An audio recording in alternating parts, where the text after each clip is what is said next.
We were tight-knit cousins as kids, dreaming of making it big.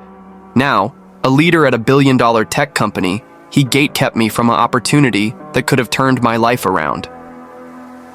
In the late 90s and early 2000s, I was just a kid growing up in the DC area, fueled by dreams of success.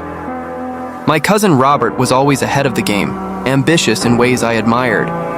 We shared the same roots, second-generation immigrants, carrying the weight of our family's hopes on our shoulders. I remember those days in the basement, watching Robert build gadgets like he had a magic touch, turning scraps into innovation. He was a tech genius in the making, and I was right there beside him, dreaming of the same future. We talked about family legacies, about what we'd do with the wealth and success we'd earn. It felt like our destiny. We were tight, like brothers, almost. Even if we didn't see each other every day, the bond between us was undeniable. Late nights were spent dreaming big, with promises to always lift each other up. We made a pact, sealed with a handshake, to never forget where we came from and to never leave the other behind. I gave up my summer job once to help him with his science fair project. He was determined to win, and I believed in his vision, in his future.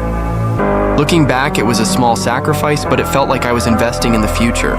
His future, ours. Then, Robert moved to Europe, and life happened. We lost touch. But every time I thought of him, I remembered that pact. The promise of success shared between cousins who had once envisioned a future of limitless possibilities. Fast. Forward to my late 20s. Life hadn't quite gone as planned. I was still trying to find my footing, still fighting to get ahead. I had built a business, only to watch it crumble under FDA scrutiny, a setback that buried me for years. It was devastating, but I wasn't done. I picked myself up, earned certifications, honed my skills, and now I was ready to step into cybersecurity. Meanwhile, Robert had soared. He was now in a leadership position at a major tech company, which had become part of SAP. The very thing I dreamed of, being in tech, being successful, he was living it. I was excited. This was my chance.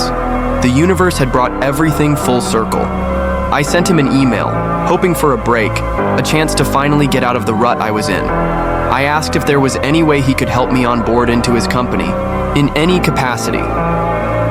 I figured it was a long shot, but it felt like the universe had lined this up for me. After all, we were family. We had that pact, that handshake. His response hit me like a punch to the gut. He said I wasn't a good fit. No explanation, no reason, no context, just a cold, flat rejection. Like I was some random stranger asking for a favor. We hadn't spoken since we were teens, but that didn't seem to matter to him. I had a respectable LinkedIn profile, a solid portfolio, but none of that mattered when the words came from him. Not a good fit. I was stunned. It felt like a slap in the face, a betrayal of the promise we'd made so many years ago. I wasn't asking for a favor. I was asking for a chance. But what hurt more was the feeling that maybe, just maybe, Robert had forgotten about that pact. Maybe he was too far removed from the hungry, ambitious kid I once was, too comfortable in his success to even consider helping someone who hadn't made it yet. It stung. The rejection wasn't just from a company. It felt personal. It felt like Robert had become the very gatekeeper I'd always feared. The same person who'd once dreamed with me was now the one holding the keys to success and refusing to unlock the door. And that's when I realized, some people are quick to forget where they came from. Some people get so wrapped up in their success that they erase the past, the late nights, the promises, the pacts made in childhood basements. So where am I now? I'm still here, still grinding, still working a minimum wage job, living paycheck to paycheck, on the verge of being homeless, lawing my way forward while Robert continues to soar without me.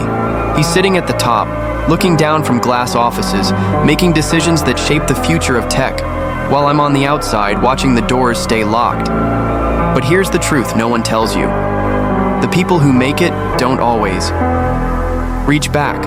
The ones who once dreamed with you don't always want to share the view from the top, and maybe that's the hardest lesson of all.